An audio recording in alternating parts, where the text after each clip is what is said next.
Have you ever been in a season where you feel like you're doing everything that you're supposed to do? You're showing up, but it still feels hard, it still feels heavy, and it still feels like something's missing? Well, that was me. I was in deep business grind mode, doing all the launching, all the planning, all the strategizing, doing everything I knew how to do, but still feeling burnt out, disconnected, stressed, and wondering why I couldn't gain momentum until it hit me. I had never stopped and asked God, was this even something that God wanted me to do? And that moment was the wake-up call I never knew I needed. Sometimes we compartmentalize where and when we want to let God in. We only pray about some things, but we don't pray about everything. We do not commit all of our plans to the Lord. I went years at a time running my business, starting new businesses, figuring things out on my own, up and doing things, hoping that I was led by God. But maybe I was afraid of the answer. I'm not sure if that's why I wasn't asking, but I was not asking God questions and I was not inviting God into my plans. We grow up hearing things like, if you can believe it, you can achieve it. You can do anything that you put your mind to. You can shoot for the stars. The sky is the limit. We hear all of those things. And while it is important to have goals, dreams, and a vision, we need to stop and ask ourselves, God, what would you have me to do? And here's the thing.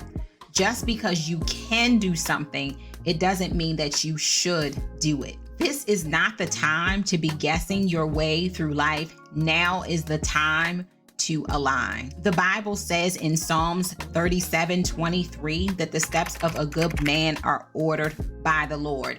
And what about in Jeremiah 29:11, where God says, I know the plans I have towards you, plans to prosper you and not to harm you, plans to give you a future and a hope. But how can God order our steps if we aren't asking for direction? God is calling his people to rise up and take their place. He needs willing vessels, not just busy ones. He needs a heart that is surrendered, not just an ambitious one. You're not just doing what you're doing for no reason. You are God's arms, feet, and voice in the earth. You were sent, you were anointed, and the world needs what's inside of you, but the God-led version of you. When I started surrendering my business to God and inviting the Holy Spirit into every single part of my life and business, everything changed. Instead of marketing, I now call it light marketing. Instead of scrambling to do everything, I create one piece of content every single week.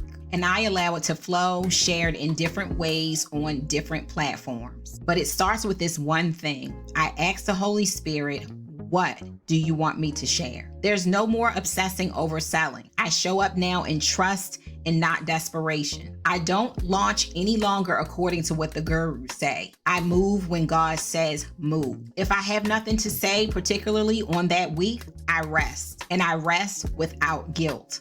If the views are low, I don't panic. I trust God that the right people will see it at the right time. If I see others getting more engagement, I don't spiral in comparison, because now instead of measuring all of those things, I measure this one thing.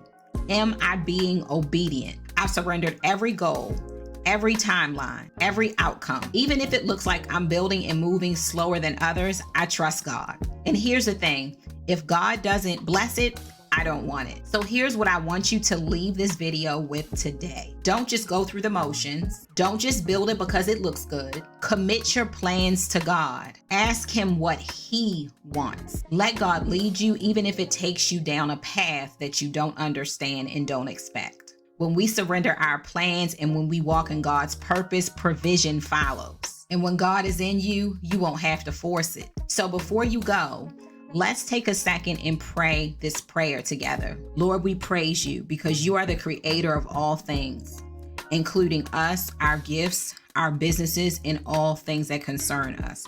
Please forgive us, God, for the times that we have moved forward without you. Today, we surrender it all. We commit our plans to you.